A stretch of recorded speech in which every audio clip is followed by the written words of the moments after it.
Սարգսյանը հայտարարել էր, որ ընտրությունները չեղարկելու համար դիմելու են ՍԴ նոր ընտրություններ անցկացնելու համար, ինչպես կմեկնաբանեք։ Անցել են արդար եւ թափանցիկ ընտրություններ, կենտրոնական ընտրական հանձնաժողովը արձանագրել է ընտրության վերջնական արդյունքները,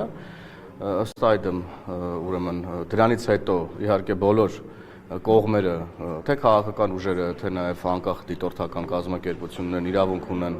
համապատասխան իրավական գործընթացներն անել բողոքարկելու տեսանկյունից, դրա համար կա բարձր դատարան, սահմանադրական դատարանը եւ բոլորն ազատ են դիմելու սահմանադրական դատարան։ Իմ մեկնաբանությունը, քաղաքական մեկնաբանությունն այն մասին է, որ ես չեմ տեսնում որևէ հիմք ընտրությունների արդյունքների վիճարկման վերաբերյալ։ Պարոն Հովհաննիսյան, իսկ ընտրակաշառք բաժանած ուժերի ճակատագիրը ի վերջո ինչ պետք է լինի, երբ իշխանություն, երբ է այսպես գործուն քայլեր ձեռնարկելու այդ ուղղությամբ։ Մենք արդեն ունենք քննարկումներ այդ իմաստով եւ պարզ է, որ այն մարդիկ, որոնք այս պահին մեղադրյալի կարգավիճակում են, իրենք իրենց գրպանի փողը չեն բաժանել, իրանք իրար մեջ չեն այդ փողերը բաժանել, պարզ է, որ պետքա գնանք եւ հասնենք գլուխներին եւ այստեղ գործել է հանցավոր սխեմա, որը ամբողջ Հայաստանի տարածքով են ուրեմն փորձել գործարկել, ինչի արդյունքում էլ նաեւ ստացել են այսքան ձայն։ Ես ցավում եմ սրա համար, որ տրվել են Հայաստանի Հանրապետության քաղաքացիները ընտրակաշառքներին եւ ընտրակաշառքի բերումով եւ այլ ուրեմն հանցավոր ներգործությունների բերումով գնացել են տեղամասեր եւ իրենց քվեն տվել են ուրեմն պատերազմի եռագլուխ կուսակցության ներկայացուցիչներին։ Բոլորը պետքա պատասխան տան օրենքի առաջ եւ խոսքը ելի եմ կրկնում չի կարող վերաբերել միայն այն մարդկանց, ովքեր, այսպես ասած, գործի վրա բռնվել են։ Պետք է ավելի խորը քննություն իրականացվի, հանցավոր սխեման ամբողջությամբ պարզվի եւ բացահայտվեն պատվիրատուները, գլուխները, այն մարդիկ, ում գրպանից այդ փողը գնացել է ներողություն ես արտահայտությանս այդ տասովշիկներին, ովքեր որ արդեն հողի վրա իրականացրել են այդ հանցավոր գործունեությունը։ Պարզ է, որ մենք գործ ունենք, ուրեմն երբ որ ես ասում եմ հասնենք գլուխներին, ես նկատի ունեմ եւ իմ կասկածանքները եւ բոլորիս կասկածանքները տանում են բնականաբար պատերազմի եռագլուխ կուսակցության ղեկավարներին։ Պարոն Հովհաննիսյան, պատերազմի եռագլուխ կուսակցություններից առնվազն երկուսը հայտնվել են խորհրդարանում եւ այդ երկու քաղաքական ուժերի վերաբերյալ դատելով իապահների տարածած բազմաթիվ ձայնագրություններից, հաղորդագրություններից բաժանվել է ընտրակաշառք։ Ընտրակաշառքի հանգամանքը հաշվի առնելով այս քաղաքական ուժերը փաստորեն իրենց ձայների որոշակի մասը ստացել են ընտրակաշառքի միջոցով։ Արդյոք չի դելեգիտիմացնում խորհրդարանական ընդդիմությանը։ Խորհրդարանական ընդդիմությանը դելեգիտիմացնում է, բայց ես տեսա նաև գնահատականներ խորհրդարանի ընդհանուր մասին։ Հայաստանի Հանրապետության քաղաքացիների մեծամասնությունը իր վստահության քվեն տվել է քաղաքացիական պայմանագիր կուսակցությանը, ձևավորված է խորհրդարան, կենտրոնական ընտրական հանձնաժողովը ուրեմն իր արձանագրությամբ վերջնական արդյունքները հրապարակել է եւ այդ առումով չի կարող որևէ քննարկում լինել։ Ինչ վերաբերվում է այն ուժերին, որոնք ընտրակաշառքի միջոցով են առնվազն ստացել իրենց մանդատների մեծ մասը, նրանք պետք է օրենսդրությամբ պատասխան տան եւ ես տեսա, որ հակակոռուպցիոն կոմիտեն դիմել է արդարադատության նախարարություն նաեւ ներկայացնելով շատ խոսուն փաստեր համակարգված ընտրակաշառքի բաժանման մասին եւ իմ գնահատականը, իմ գործընկերների քաղաքական գնահատականն այն է, որ համակարգված ընտրակաշառքով քաղաքական գործունեություն ծավալող կուսակցությունները, քաղաքական ուժերը պետք է հնարավորություն չունենան զբաղվելու քաղաքականությամբ եւ դրա համար պետք է համապատասխան օրենսդրություն մշակվի։ Մենք կշարունակենք որպես խորհրդարանական ուժ այդ օրենսդրության մշակման ուղղությամբ մեր քննարկումները, հույս ունեմ, որ արդարադատության նախարարությունում էլ նման ուրեմն գործընթացներ տեղի ունենում։ Մենք պետք է քաղաքականությունից դուրս բերենք փողը եւ չի կարող Հայաստանի Հանրապետությունում լինի մի քաղաքական ուժ, որի միակ ուրեմն հենարանը փողն է, զրո բովանդակությամբ մարդիկ մտնում են քաղաքականություն օգտագործելով փողը, տեսնում ենք, որ որոշակի ազդեցությունների են կարողանում հասնել եւ օրինակ մանդատներ գողանալ Հայաստանի Հանրապետության ժողովրդից։ Սա պետք է օրենսդրական մակարդակում կանխվի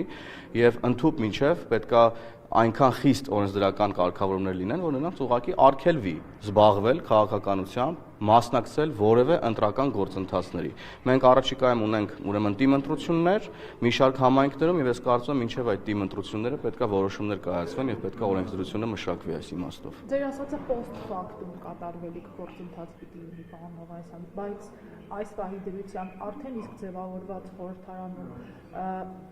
ընտրակաշարքի գործոնով մանդատների մեծ մասը, ինչպես դուք եք ասում, ստացած խորհրդարանական ընդդիմությանից, ինչպես եք պատրաստվում աշխատանք։ Դժվար է աշխատանքը պատկերացնել այդ մարդկանց հետ։ Ես հիմա պատկերացնում եմ միայն մեկ բան,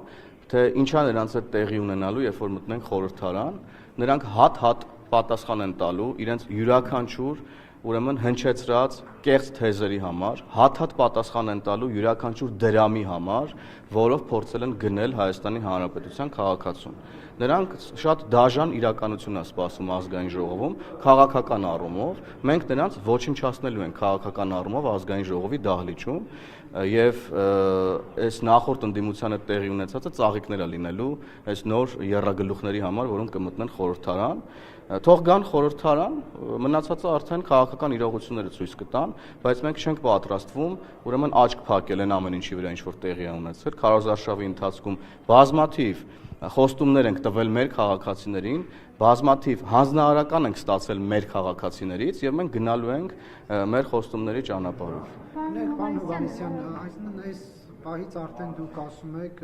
իրազեկում եք, որ բովանդակային քննարկում չսպասեք, հարգելի ընտրողներ, հարգելի քաղաքացիներ, այստեղ կներեք արտահայտությանս համար լինելու են հայտնի տուրուտմփոցները, ինչին ականատես էինք լինում այս գումարման խորհրդարանում, հա, ձեր ասածը դա էր։ Ոչ, իմ ասածը դա չէր, ես ասացի, որ քաղաքականապես ոչնչացնելու ենք պատերազմի եռագլուխ կուսակցության ներկայացուցիչներին խորհրդարանում։ Դա չի նշանակում, որ տուրը դմփոց է լինելու, դա նշանակում է, որ բովանդակային առումով քաղաքականապես ոչնչացնելու ենք այդ ուժերին։ Իսկ խորհրդարանը շարունակելու է իր բնականon աշխատանքը, մեծամասնությունը քաղաքացիական պայմանագիր կուսակցությունը բազմաթիվ անելիքներ ունի օրենսդրական մակարդակում, ծրագրերի իրականացման մակարդակում, կառավարության ծրագրի իրականացման մակարդակում, նոր կառավարության արդեն ներկայացրած ծրագրի իր ներողություն իրականացման մակարդակում եւ այդտեղ բնականաբար մենք բովանդակության մասին ենք խոսում, այսքանը։ Գնեք, դուք որ ասում եք այնինչ այս ընդդիմության հետ եղել է ծաղիկները, թվալ մենք այս ընդդիմության եւ ձեր միջև տեսել ենք շշամարտ, բոքսի տեսարամարտ, մենամարտեր ենք տեսել, նույնիսկ անգամ այս վերջին շրջանում սեռական բնույթի հայոյանքներ էին ազգային ժողովի դահլիճի ուղիղ եթերում հնչում, սրանից ավել էլ ինչ պետք է լինի։ Սրանից պակաս պետք է լինի, բնականաբար մեզ առաջին հերթին մեզ դուր չի գալիս, որպես անմիջական մասնակիցներ ձեր ներկայացրած ուրեմն տեսարանների, մեզ առաջինը դուր չի գալիս ազգային ժողովում տեսնել նման ներկայացուցիչների, որոնք չեն գործուղվել ազգային ժողով օրենսդրական աշխատանքի համար, նիստերին մասնակցելու համար, առասարակ նրանք եկել են ազգային ժողովի աշխատանքները խաթարելու համար եւ նախորդ ազգային ժողովում տեղի ունեցել այն, ինչ տեղի է ունեցել, դրա վերաբերյալ մեկնաբանություններ ես կարծում եմ բազմիցս հնչել են, բայց ծաղիկներ երբ որ ասում ենք, տեսնում ենք, որ այսօր խորհրդարանական ընդդիմությունը անգամ ազգային ժողովի շենք չի գալիս։ Ազգային ժողովի շենք չի գալիս անգամ այսօրվա ընդդիմությունը, իդեպ այդ ընդդիմության մի մասը նորից մանդատներ է ստացել, ես չեմ պատկերացնում նրանք ոնց են շարունակելու աշխատանքը այսքանից հետո, ինչ երեսով են ընդհանրապես նրանք, հələ մի հատ քարոզարշավ են արել այդ երեսով, ու մի հատ էլ այդ երեսով պետքա գան ուրեմն նորից ազգային ժողով կամ չգան ազգային ժողով, իմ ընկալումն այն է, որ նրանք կրկին գալու են անբովանդակ, ուրեմն քննարկումների դաշտ փորձեն մեզ տանել, հետո էլի գան գրանցվեն գնան որ գումար ստանան, հուսով եմ որ դա օրենսդրական մակարդակում մենք կարողանանք սաստել եւ կանխել, իսկ ինչ վերաբերում է ձեր հարցի բուն բովանդակությանը, ես կարծում եմ որ մենք առնվազն ամեն ինչ անելու ենք, որ խորհրդարանը հնարավորինս բովանդակային լինի եւ նոր եռագլուխ ընդդիմությունը չկարողանա խաթարել խորհրդարանի բնականon աշխատանքները։ Պարոն Հովհաննիսյան, այսօր կենտրոնական ընտրական հանձնաժողովը քննելու է նաեւ Դավիթ Ղազենյանի, Ռոբերտ Քոչարյանի անձեռնմխելիությունից զրկելու հարցը, բայց թե ուժեղ Հայաստանից, թե Քոչարյանի թիմից, սա էլի կապում են տենց քաղաքական հետապնդման հետ, բռնաճնշումների հետ, դրա քաղաքական գնահատականը ո՞րն է, այսինքն կարելի է կապ ունենալ ընտրակաշարքների այդ գործերի հետ, բայց ամեն ինչ անվանել քաղաքական հետապնդում։ Դե վերջին տարիներին ինչ քրեական գործ հարուցվում է, ինչ քրեական հետապնդում տեղի է ունենում, որակվում է որպես ուրեմն քաղաքական հետապնդում, Վարդանիկի դեպքն էլ որակվում որպես քրեական հետապնդում, ահաբեկչական ակտ կազմակերպելու մասին մեղադրանքներն էլ որակվում որպես քրեական հետապնդում եւ հիմա էլ եկել հասել ենք նրան, որ ընտրակաշառք բաժանողները դարել են քաղաքական հալածյալ։ Սա մի բան է նշանակում, ինչը որ ես քիչ առաջ ասացի, որ այս մարդիկ իրենց քաղաքական գործունեության միակ հենարանը պատկերացնում են փողը։ Դրա համար երբ որ փող բաժանելուց բռնվում են եւ քրեական գործ է իրենց վրա հարուցում, իրանք դա որակում են որպես քաղաքական հետապնդում։ Որևէ քաղաքական հետապնդման մասին խոսք անգամ գնալ չի կարող։ Իրավապահ մարմիններն անում են իրենց գործը եւ բոլորը օրենքի ողջ խստությամբ պատժվելու են իրենց բաժանած ամեն մի դրամի համար, քաղաքական առումով էլ պատժվելու են իրենց արտաբերած ամեն մի կեղծ թեզի, ամեն մի կեղծ բառի համար։ Ընտրություններից արդեն այսօր ամսի 17-ն է, 10 օր է անցել, ուր են 300,000 ադրբեջանցիների մասին գոռացողները։ Ուր են իրանք ընդհանրապես, ինչով են զբաղված։ Տեսա, որ մի քանիսը փորձում էին սահմաններն անցնել Հայաստանի Հանրապետության։ Ամեն օր սառնարանը բացում էր, մեջից Նարեկ Կարապետյանն էր դուրս գալիս, 300,000 ադրբեջանցի էր գոռում։ Թեյնիկը միացնում էր, մեջից Ռոբերտ Քոչարյանն էր դուրս գալիս, 300,000 ադրբեջանցի էր գոռում։ Մտնում էր Զուքարան ներողություն, Կալուգասի օլիգարխին էր հանդիպում, 300,000 ադրբեջանցի էր գոռում։ Ուր են այդ մարդիկ ընդհանրապես։ Որ ծակերն են մտել ընդհանրապես եւ ինչի չեն շարունակում այն թեզը, որը իբր թե սպառնում էր Հայաստանի Հանրապետության պետական անվտանգությանը եւ այլն եւ այդպես շարունակ։ Միակ բանը, որ սպառնում է Հայաստանի Հանրապետության պետական անվտանգությանը, այդ համակարգային ընտրակաշառքներ բաժանող եռագլուխ կուսակցությունն է, որի հարցերը մենք, որպես ժողովրդի քվեն ստացած քաղաքական ուժ, լուծելու ենք օրենսդրական մակարդակում եւ քաղաքական առումով։ Պարոն Հովհաննիսյան, գուցե թայմոտ են վերցրել, մտածում են մանդատները վերցնենք, չվերցնելու այլընտրանքն արդյոք դիտարկում եք փողոցային ինչ-որ պրոցեսները, թեև քաղաքական ուժերից մեկի ներկայացուցիչն ասաց, որ իշխանությունը ուզում է միտումնավոր իրենց նետել փողոց, որպեսզի փողոցում բախումներ տեղի ունենան, զոհեր լինեն, արյուն հեղա, մարտի 1-ի կրկնության մասին։ Դե ես հասկանում եմ, որ այդ մարդկանց մտքերում արյունն եւ այլն, քաղաքական գործընթացներում նրանք արյունից բացի ուրիշ բան չեն գեներացրել այս երկրում։